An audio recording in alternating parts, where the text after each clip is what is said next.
So, good morning, good afternoon, good evening, friends, wherever you are watching me from.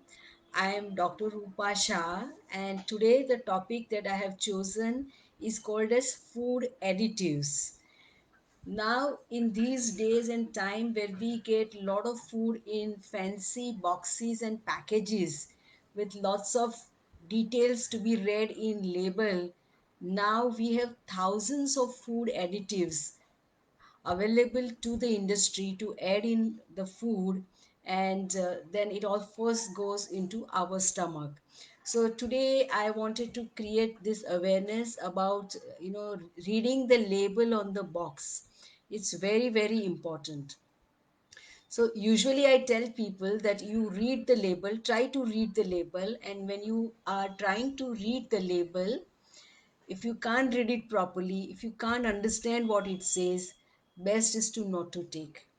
I remember people who were much older, like my grandma, and their times they would not eat anything that they never understood to be like what it is or what is food, or they will probably avoid bread because they would not understand.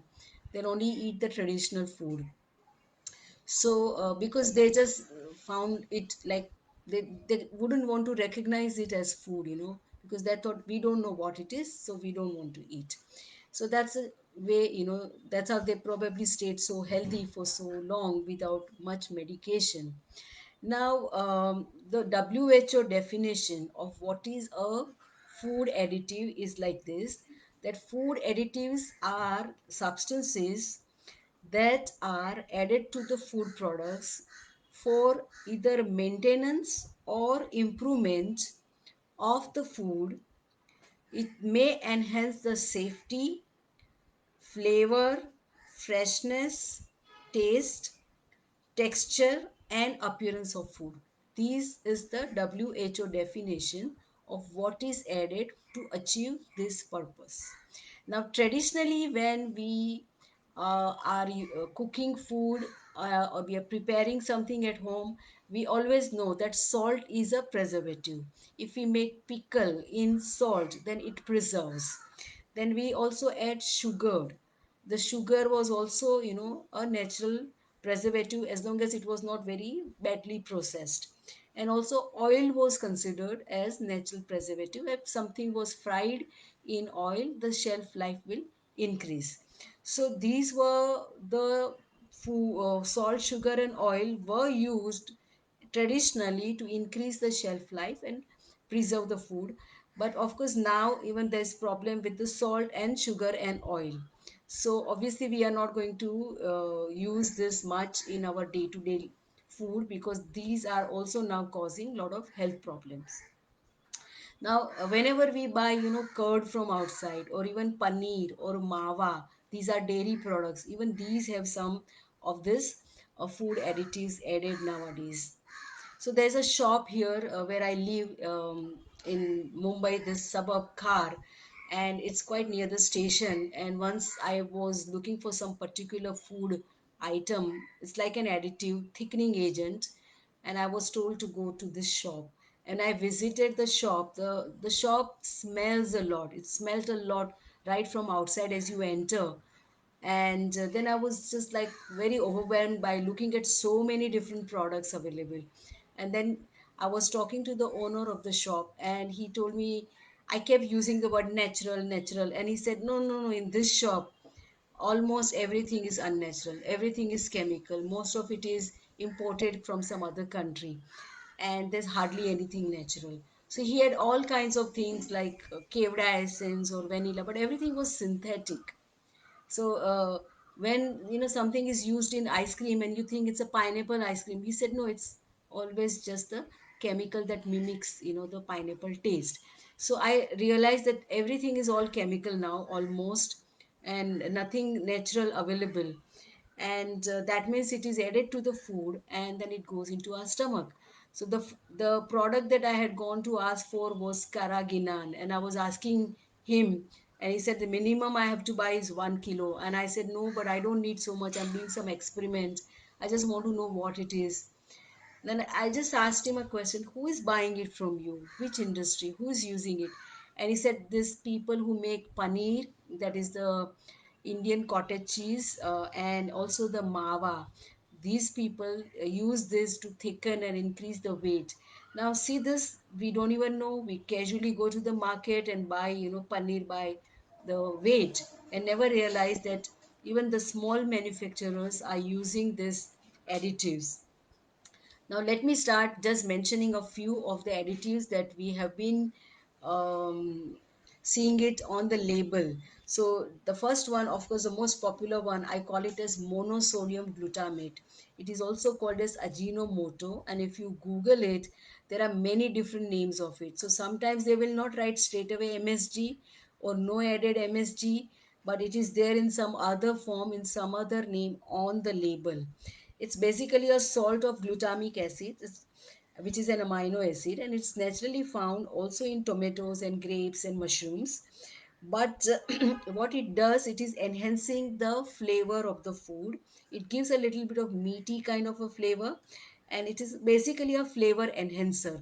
So when we eat food, we really find it very tasty. We want to eat more. And recently I came to know that there are, somebody mentioned it, that there are so many restaurants in Mumbai city which are also like, having a lot of fast foods, and they are using it. I had the idea that this is added in Chinese food. And so whenever I visited a Chinese restaurant, the first thing I will mention, I'm allergic to MSG, please don't add MSG in my food. So they would take extra care and cook all the food without MSG, because I didn't want MSG in my food. But I came to know that nowadays even the food restaurants that are serving Punjabi food or even pav bhaji, all these people are also using MSG. And whenever I go for weddings, then Indian weddings are very lavish with very lot of food of, at the wedding being served. Then if you go and stand at some of the counters like Chinese counter or even Italian counter, I see this white crystalline powder kind of product there, which is not salt, but which is MSG.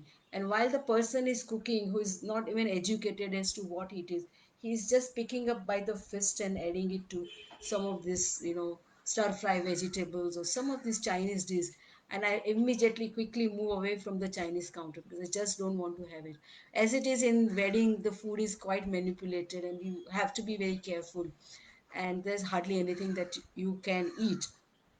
So this MSG is known by many other names, and it is added in soups. And when you buy those stocks, for soup, those cubes, even there, some of the noodles, famous companies, just read them. They will write that the noodles are not suitable for babies under the age of 2 or something. You suspect that quick cooking ones definitely have.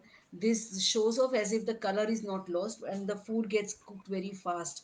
So be very careful. What I find is that many years ago I have treated some of the patients who had migraine headaches, and if I find out that they are very fond of some Chinese food or some packaged food they are eating, then this MSG is the trigger.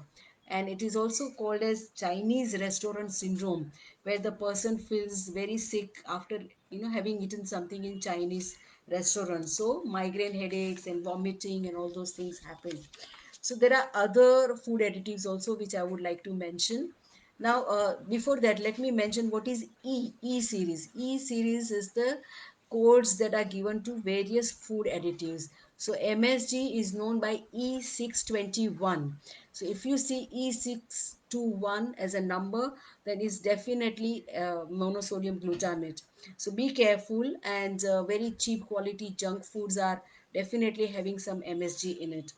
This is also like stimulating our nervous system, and so they are called as excitotoxin.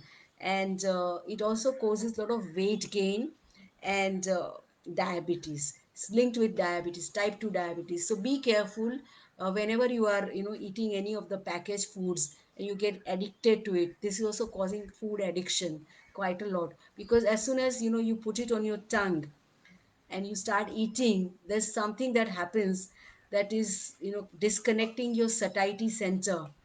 And you will keep eating, keep eating, keep eating, not realizing whether you are full or not in your stomach, because your satiety center is disconnected now. This is what these chemicals are doing.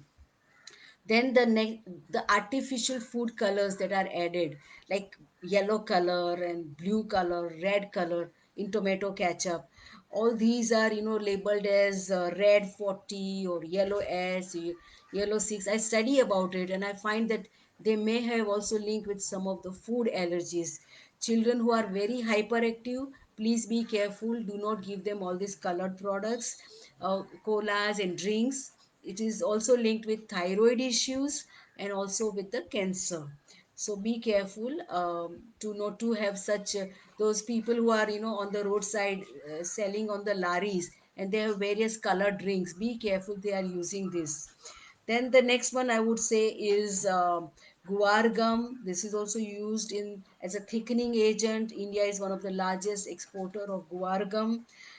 Then there is high fructose corn syrup. This is one of the deadly food additives. So pay attention. It's kind of really, really uh, causing havoc all over the world. It is very strongly linked with the weight issues and diabetes.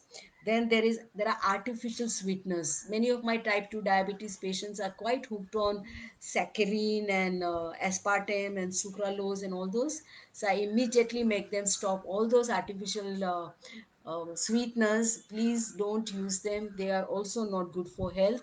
They just try to mimic the sweet taste, but you never feel satisfied. The food should make you feel very satisfied. There's a feeling of santosh or satisfaction. So that should come from the food which is natural. Then there is other food additives like carrageenan, which are added in ice creams and cheese. Then there is sodium benzoate, very freely used in so many food products like tomato ketchups and all those. So be careful. There are also trans fats which are there in baked foods and biscuits. These are not good. There's margarine, vegetable fat. These are all, bad for your heart. Don't use them. There's also xanthan gum, which is also used in some of the cheeses. Then there are artificial flavoring agents. And then finally, I would mention there are some yeast extracts which are used in some soya sauces and some cheese. So all these are various, they are highly complicated labels. There are various categories, and some of them also don't come from plant sources, they come from animal sources. So knowingly or unknowingly, you might be eating some product which is, though having green dot on it, might not be 100% vegetarian. So do pay attention to all these food additives and be careful. I think ideally we should just eat foods which are fresh, regional, organic, and plant based. This is to be safer. I understand there are a lot of pesticides added to the foods nowadays. I'll be speaking about it one day and mention what it does to our body. But all these food additives are only to increase the shelf life of the food in the supermarket. I always say that when it is increasing the shelf life of the food in the supermarket, it is decreasing our shelf life. And secondly, it is a way, an industry which is only for profit. So they are interested only in you eating more and more of it. They're not concerned with your health, and so they will not bother. They may write some false labels on the boxes saying it's healthy, but be careful, they may have a lot of such junk food in it, and it's going to cause havoc. Now I do treat patients who have addictions, particularly junk food addictions, because it's really like these junk chemicals that come into the food, and that is causing them to get addicted, and the food starts calling over you all the time. So my favorite line is this, that whether food has power over you or you have power over food. So very often the food has power over you and it calls you in the middle of the night. You open the refrigerator and you're staring at your refrigerator, which chocolate or which, what food should I eat or something. So all this is causing a tremendous sickness in our generation. I see young children looking very round, fat.